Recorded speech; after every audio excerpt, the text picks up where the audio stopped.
এদিকে বিএনপি মহাসচিব মির্জা ফখরুল ইসলাম আলমগীর বলেছেন, জামায়াতে ইসলামী বাংলাদেশকে সামনে এগুতে দিতে চায় না, দেশটাকে আফগানিস্তান বানাতে চায় তারা। সকালে ঠাকুরগাঁওয়ে নিজ নির্বাচনী এলাকায় জনসংযোগের সময় তিনি এই মন্তব্য করেন। মির্জা ফখরুল বলেন, জামায়াত নারীদের কাজ করতে দিতে চায় না, চায় মেয়েদের ঘরে আটকে রাখতে। জামায়াত আমিরের সাম্প্রতিক এক পোস্টের বিষয়ে তিনি বলেন, আমির নারী বিদ্বেষী এমন মন্তব্য করে থাকলে অন্যায় করেছেন।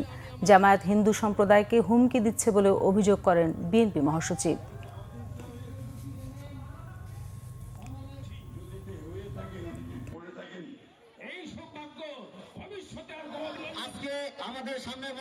জামায়াত ইসলাম একটা দল, যে দলটা আমাদেরকে সামনের দিকে যেতে বাধা দেয়।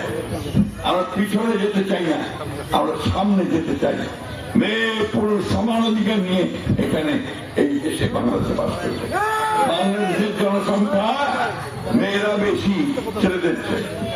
জানেন আপনারা, মেয়েরা, মা বোনেরা, আপনাদের সংখ্যা বেশি।